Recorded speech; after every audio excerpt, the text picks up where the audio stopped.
In the past, I would pick up the phone and go, why aren't you calling me? Are you angry at me? And they'd leave me. Now, I don't pick up that phone. If I don't have evidence that they're angry at me, in other words, they've told me, I'm never right. I'm never right when I'm paranoid.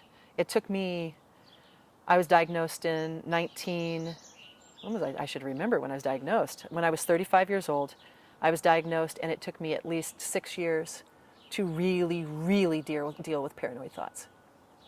That's what wrecks relationships, are paranoid thoughts. You don't love me anymore.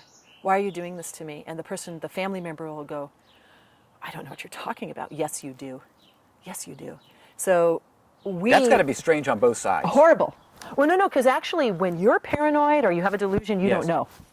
You have to have a sense of what that language sounds like and what the feeling sounds like when you're well, so that you can write it down and say, this is what paranoia feels like to me.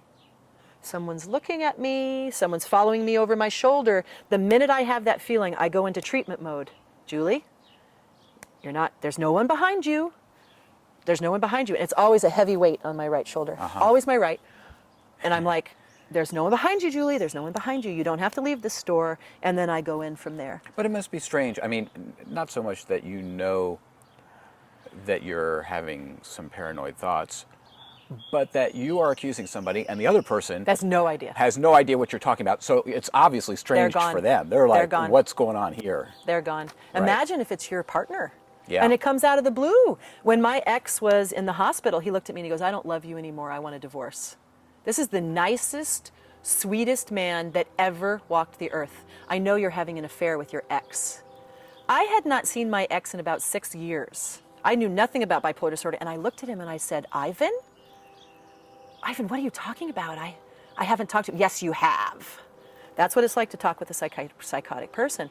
And through learning to talk to him when he was sick, and what I've learned by myself, I know that I'm looking at bipolar disorder. I'm not looking at that person. So if you're my friend, let's say you and I hang out, I will have taught you my psychotic symptoms. I will have told you when I'm psychotic, I can't look you in the eye. I will be going like this. I cannot look you in the eye. And you won't say something's weird about Julie. Instead, you'll say, are you psychotic today? And I'll say, yes, I'm psychotic today. And of course, it takes a lot of work. It takes years and years and years and years of work.